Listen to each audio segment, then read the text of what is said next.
This morning with a little exercise in one of those live blood sports that we do as developers called a live coding exercise. So show you a few techniques for writing automated acceptance criteria using a pattern called the Screenplay Pattern.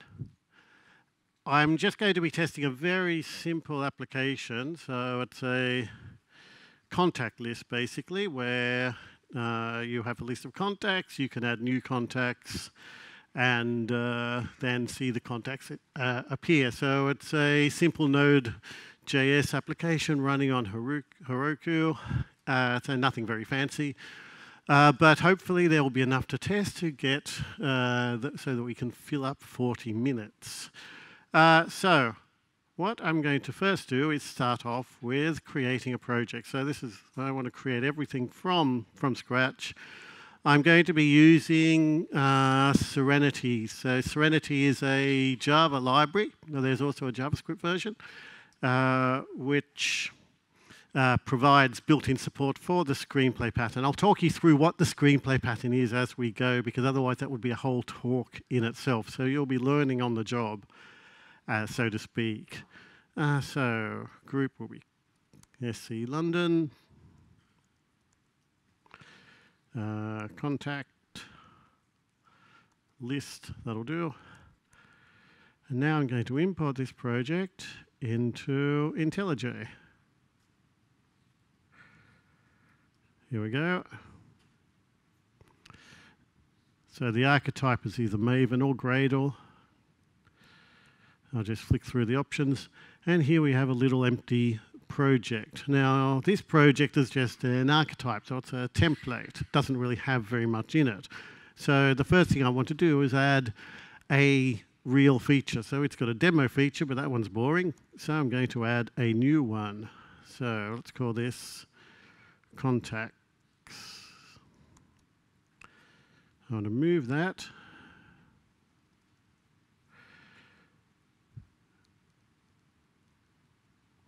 And I'm going to create I won't bore you with writing the feature file. So I did actually prepare one ahead of time, so I have a little feature file here. So this is our feature, or our feature file. The first feature, relatively simple, can we add a new contact? The second feature, which we do afterwards, is once we've added some contacts, can we view them all? Now, if you're familiar with Cucumber, you'll know that when you run a Cucumber test, which we happen to have just here, let's get rid of the maths one, we don't need that anymore. If we run this, it will generate some templates, some skeleton methods that we can use. And so in here, normally I just code it directly myself most of the time, but it does generate some convenient skeletons. So let's create a class called contact step definitions. Definitions, I can spell sometimes. Oops, wrong one.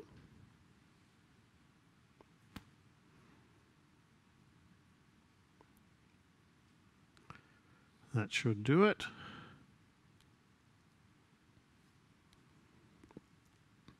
And so now we have some empty starting points for our methods.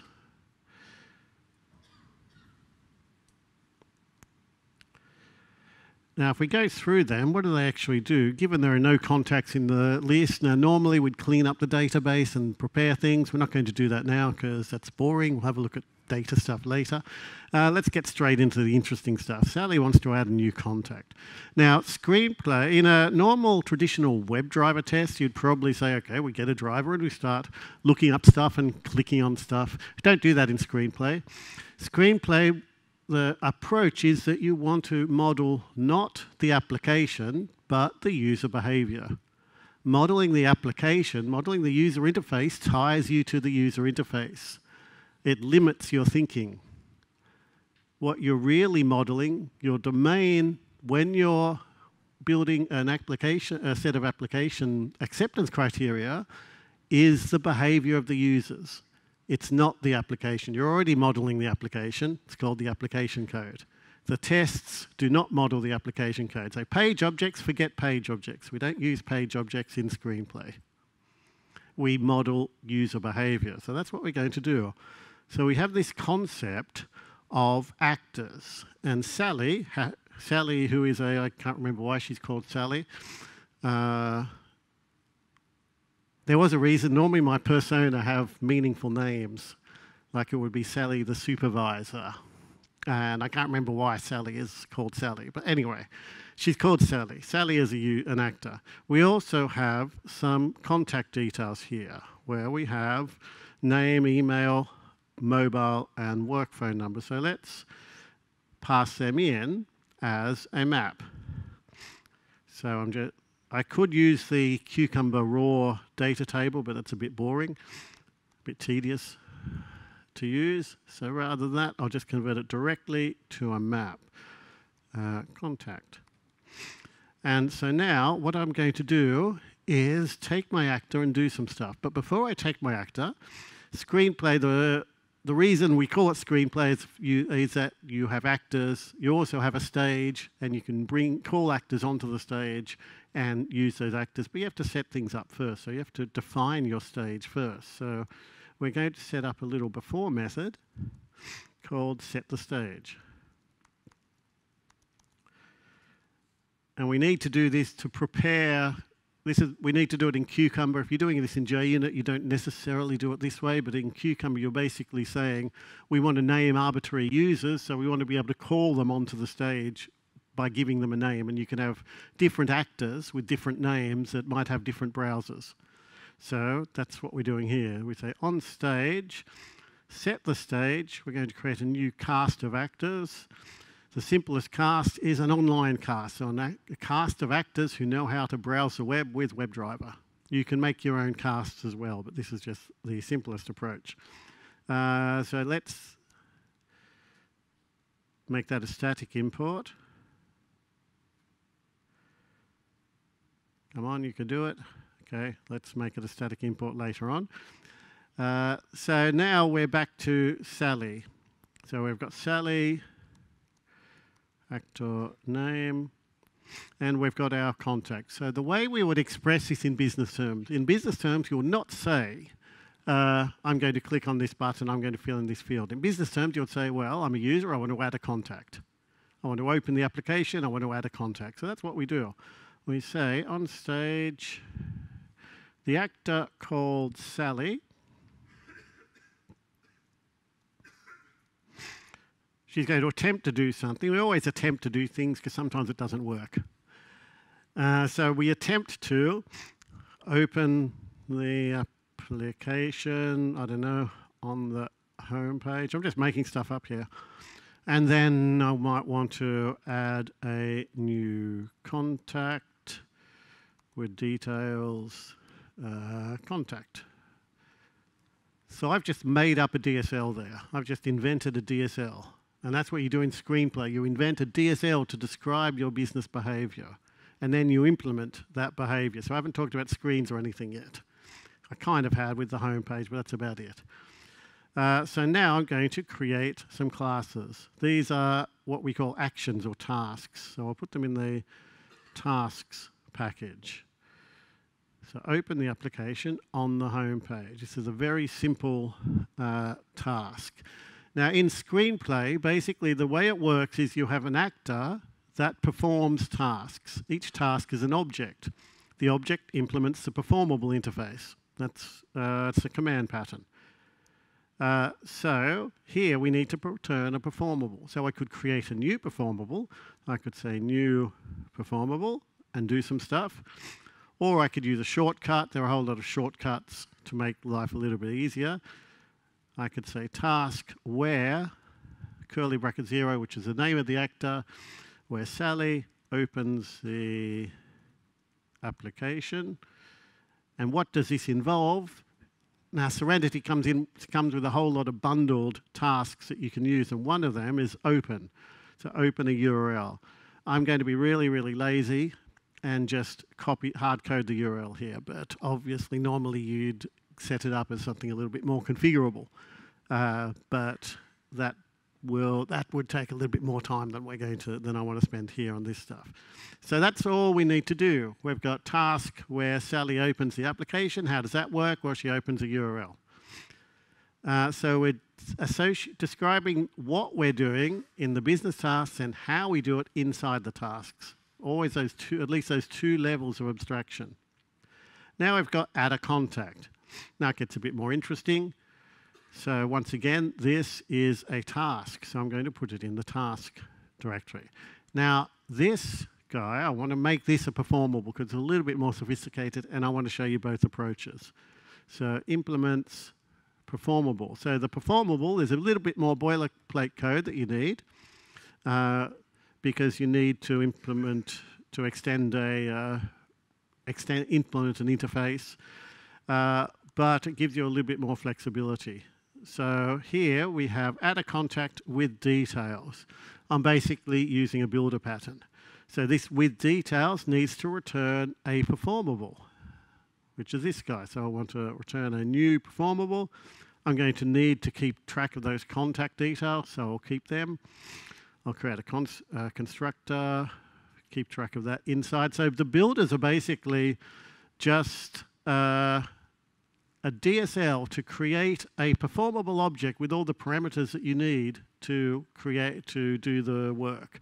So here I'm just passing in a map, but I could have done something like create a new contact with name and telephone number and something else. I could have created a more fluent style DSL if I wanted to, which would probably be smarter in the long term. I'm being a little bit lazy here.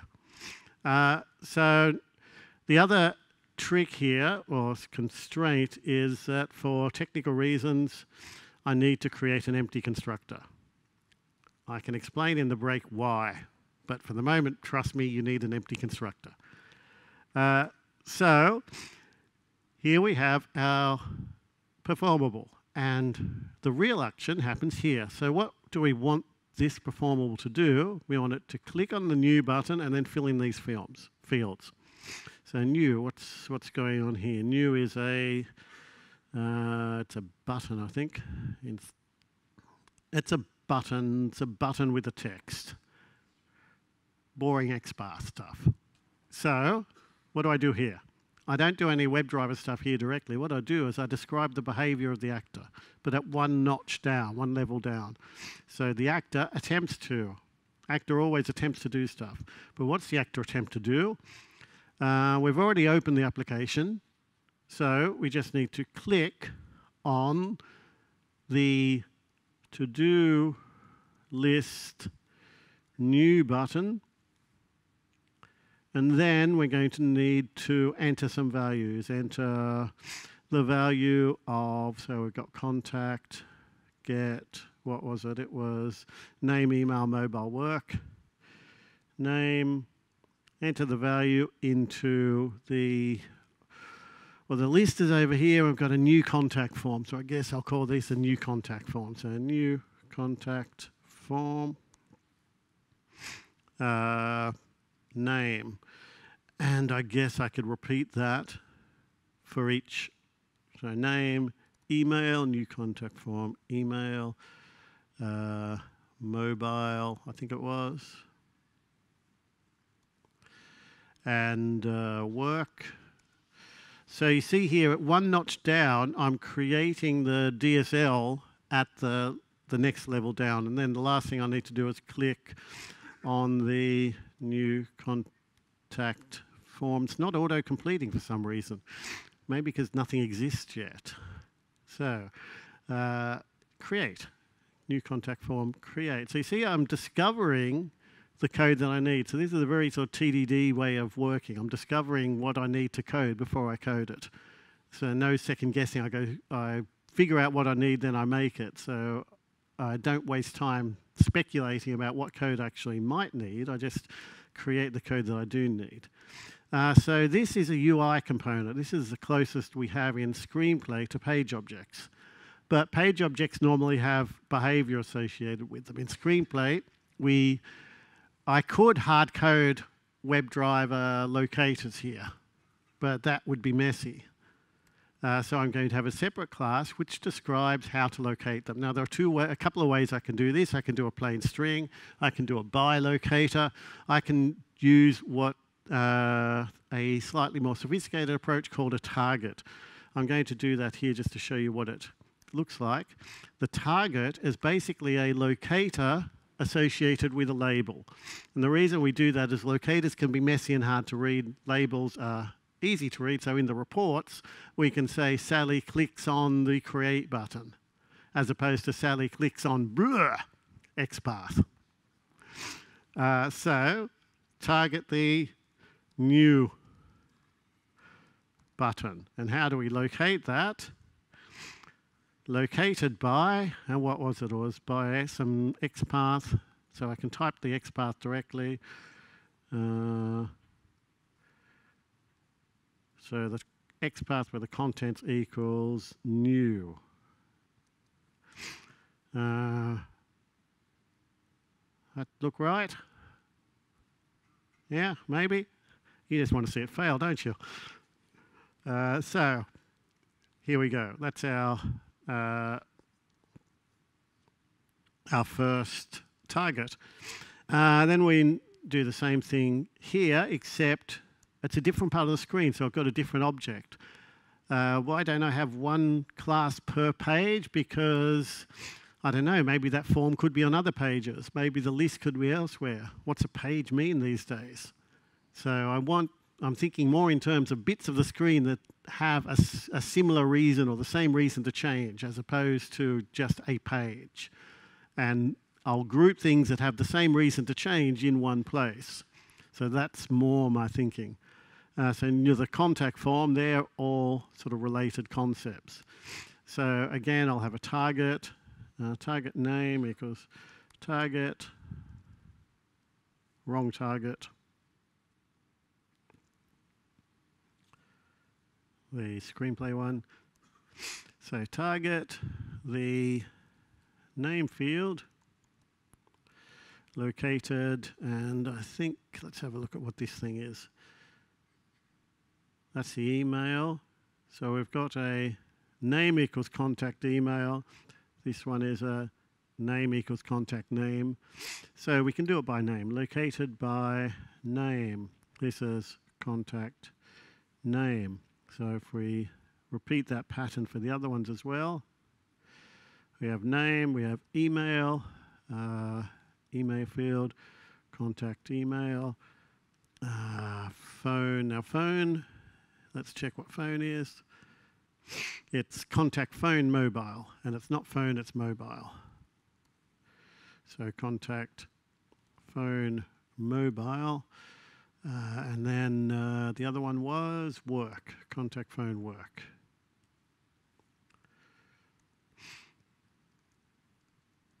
And then we had the create button, if I recall correctly. Yes, create.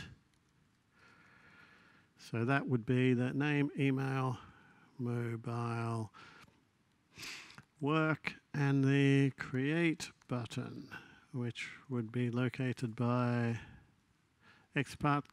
We can do this as well. Button. And I'll probably refactor that if we have time to make this common, because that pattern, that button dot equals create is the same as the button dot equals new. So there's duplication there. So we could refactor that into its own little component. So that's our creation step. The next thing we want to do, assuming that works, is to check the outcomes. Now, when we check the outcomes, what we do is we query the state of the application. So again, we don't do WebDriver stuff directly here. We say the actor called, oh, we don't have the name of the actor. So we're going to have to take the actor that was last used. And when an actor gets called onto the stage, you shine a spotlight on them. And so whoever is talking has the spotlight. So we say the actor in the spotlight. So the actor in the spotlight, she does, well, there is a way of doing this with attempts to, but another way is to do it with the keyword should. So Sally should see that. See that is a Serenity method, which takes two parts. It takes a question object. A question object is a way of querying the application, the state of the system, and a HumCrest assertion. So the question, we usually use a little DSL for this. We create our own DSL. So we've got the contacts that we want to see. So we could say the contacts displayed. And so that we want that to return a list of the Joe blogs in this case. So a list of the elements that are displayed, which is list group item, which I will copy here because I will need it very shortly. So the contacts displayed has item. That's pretty ugly. Let's make that an expected contact. Expected contact has item, so that is a HumCrest matcher, so any of those will do. And now let's create our questions package and our question class. Now the question is, well, strictly speaking, it's a method. So I could have returned a string, but what I want to do is ask the actor what she sees. So the actor has the WebDriver instance. I want to ask, what does she see? So I want a question, and the question can return anything I want. It can return an integer, a string, a list, whatever I want. In this case, I want it to return a list of strings because I want it to return this list here. And so what I could do is just create a new question. And I've got the actor being passed into this answered by method. So I can take this actor and do stuff with it. Now, there are some shortcuts. The text class is one of them. The text class is a shortcut of asking an actor what they see, what text they see on a particular field. So if I say text of, it was contact list, I think. So what did I call it? To-do list. It's not a to-do list. We'll have to refactor that. To-do list entries. So that, again, is a target tree. Let's do a by for a change, because that won't appear in the report so much, because it's a question. It's a little bit hidden under the hood. So we can say by CSS selector dot list group. And that's annoying me. I'm going to refactor that. That should be a contact list. Okay, so return the text. So we get the text, but which text? The one that the actor can see, because there might be lots of actors. And what form do we want it? We want it as a list. So we convert it to a list of strings. And oh, that's just a signal method. So we can convert that to a lambda. So that's our question. So that's our first scenario implemented. We have our no contacts. Don't need to worry about that for now. We add a contact, or we check that the contact is there. Shall we run it and see, or do you believe me? Run it? You have little faith. Okay, so let's run this and see if it crashes and burns.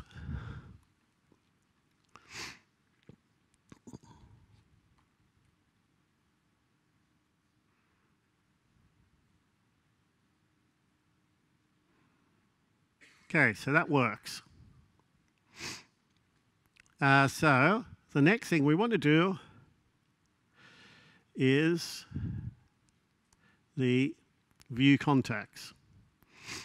So now it's a little bit more sophisticated because we want to create some contacts and check that they exist. So I'm going to let's create all the step definitions in here. So we have the following contacts exist, and we have a list of map string to string contacts. So at the start of the scenario, we say given all these contacts exist. So how does that work? Well, we're going to need an actor. So on stage, but we don't know who the actor is yet. So we say some random new actor, not sure who yet, but we can worry about that later. So a new actor attempts to, what do they attempt to do? Open the application on the home page. And then we need to add all of these contacts. So let's take the contacts, pass in a contact which is a map, and then I'll have my actor on stage. Could be the actor in the spotlight now because we've already started with an actor. Attempts to create, add a contact, add a new contact with details, contact. So let's use some static imports. And that's pretty much all we need for this one. So we're just reusing logic. So that's the beauty of using Screenplay tasks, that you're modeling your behavior in reusable components. And so it becomes very easy to extend afterwards. So Sally views her contacts. Let's give Sally a name. Actor, so the actor called actor attempts to, again, viewing the contacts is just opening the application on the home page. And then she should see the following contacts. So this is similar to the previous one, but we're checking more than one. So here we have a list of string expected contacts. So we have the actor in the spotlight. What should she do? She should see that. And now we need to get the contacts again. So the contacts displayed. Now, this doesn't exist in Humcrest. You can't share. It's very hard to check lists against lists. So there is an assertion library that comes with, well, it's a class that comes with Serenity called collection matches, where you can do things like contains all the expected contacts, which can be useful sometimes. So the actor should see that the expected contacts contains all that the displayed contact contains all the expected contacts. And that's all we need to do for that one. Do you believe me? Should I run it? Yeah.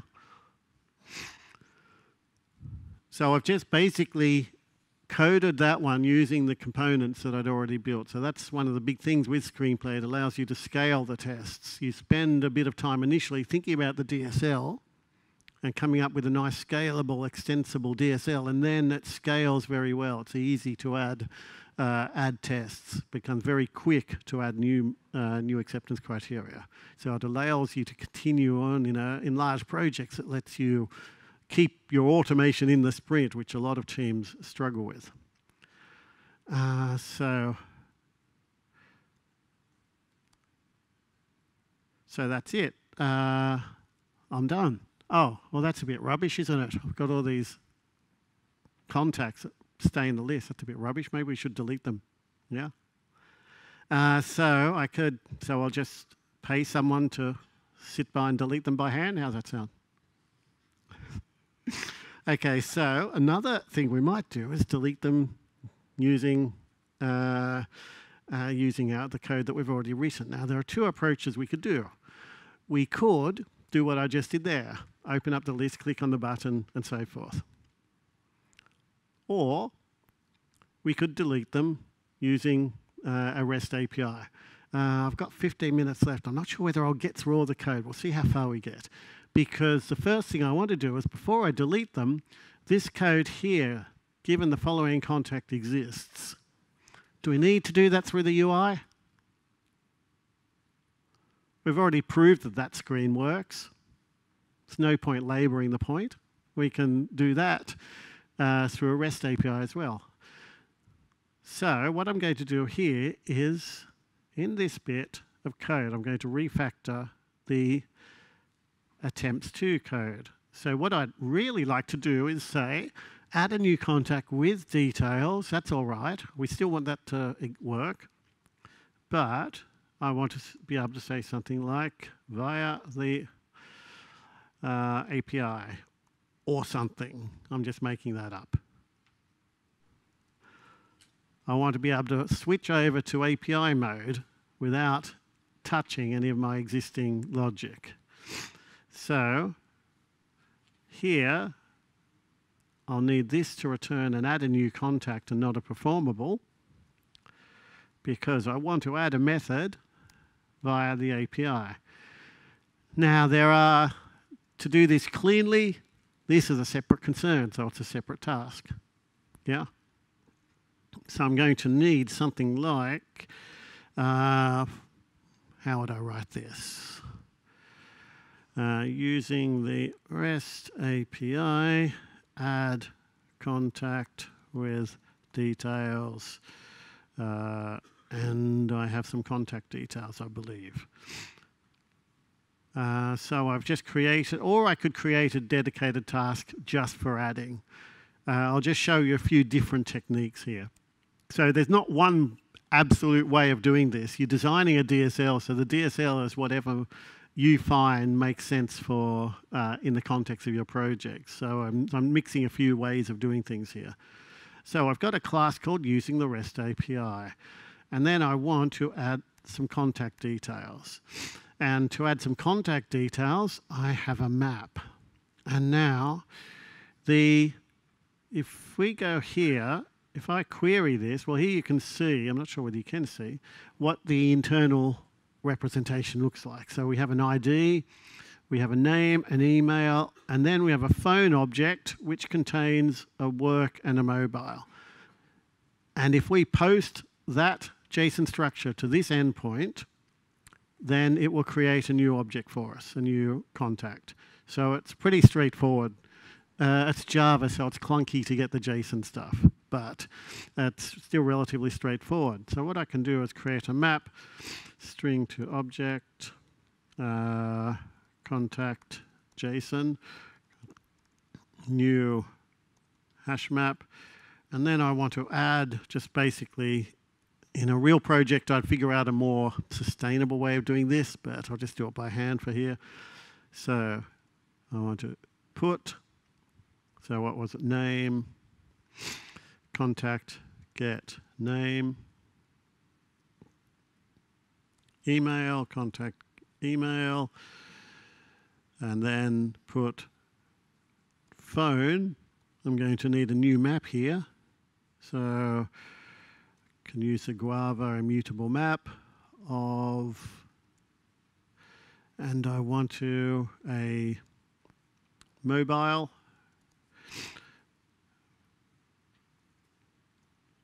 from the mobile field,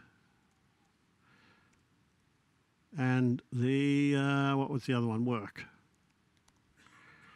From the work field, so I'm just creating a little bit of JSON, and now I want to call the REST API, but the tricky thing here, this is a function that returns a performable, so we need to return a performable that does that job. We can't just do the job here. We kind of could, but it'd be messy. Wouldn't really be the way you're supposed to do things. So what we're going to do is basically use the task class, and the task class has a couple of things that we can work with. For example, we can take the task where, and we don't really need a title here, but so Sally adds a new contact. And this would be an actor, we're passing an actor, and we do some stuff. So what we're really doing here is a bit of rest assured logic. So rest assured. So what do I want? I want a content type. Is everyone familiar with rest assured? So application JSON. What do I want? Content type. I want a body, which would be the content, the JSON content. and I want to post it to the URL that this particular endpoint. So obviously, I do this a little bit more cleanly if I want in a real application. Here, all I'm doing is creating an arbitrary task on the fly, creating everything, inlining everything. In a more sustainable approach, I'd create an object to do this, and I might refactor this if this doesn't work the way I want it to. So, actually, yeah, I will do it. I will do this properly. Sorry, guys, I'm going to scrap this and refactor it all. It looks a bit too rubbish. So what I really want to do here is add a new contact with details. I want to... should I create a new class for this? Feels like it deserves its own class. Yeah? Sorry. More work. So let's refactor all this. That will be useful. Actually, let's make this thing, the whole add a new contact with details, let's make this a performable for now. Now, I'll make a separate class because I might want to do a delete afterwards. So I want a add contact via the API with details contact. And I'm going to use the same approach as I had previously. So, tasks. So this is an API task. It implements performable. We have a perform as method.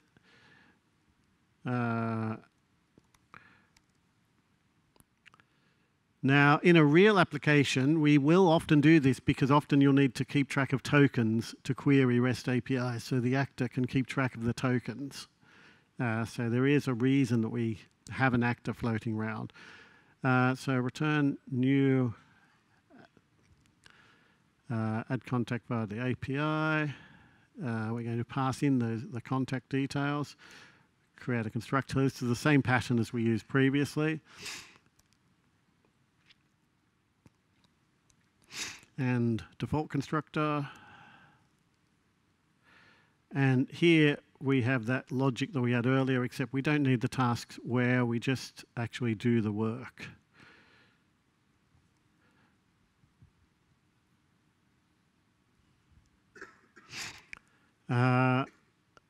And yep, that should body post, that should do the trick. So let's run this and see if it works. Now, I'm running out of time, so basically the end goal of, if we take this to its full extent and delete after we create, then when we create, the JSON service will return the ID so that we can get hold of the ID. And, wow, that crashed. And then we can use that ID to call a delete endpoint.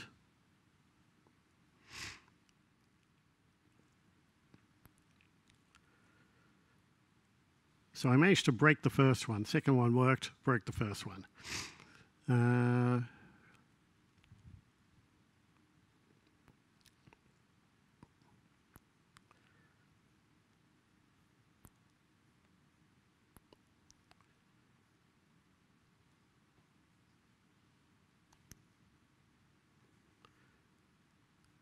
I'm not sure what I did to upset it. Let's run that again. Or let's see, try and figure that out. So we've got a collection containing Sarah Janes, but the actual, it got Joe Blogs. Interesting.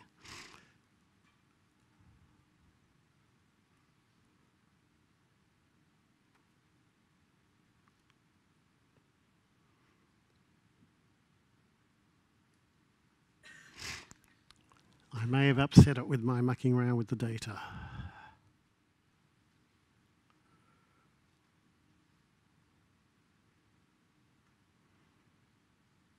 So now you see it's not actually, we're in the second test. It's already queried the REST API. So it's going straight to displaying the application. Heroku might be a little bit slow for some reason. So while that runs, since we're almost out of time, does anyone have any questions? Here we go. They both worked. So yeah, to get to the deleting point, all we would need to do is basically record the ID in a thread local or static variable, and then invoke the delete endpoint with the ID. So it's whatever this URL / whatever the number is. You say you post a delete there and it would delete it. But what we would do is we would place that, we have a before, we'd have an after method. And in that after method, at this point, we'd go and call the endpoint on the IDs that we recorded. So unfortunately, we don't have time to go through all of that in this session, because I think I talked too much. But do we have time for any questions? No. Okay, well, I will be around afterwards anyway if you want to come and ask questions or have a chat. Thank you.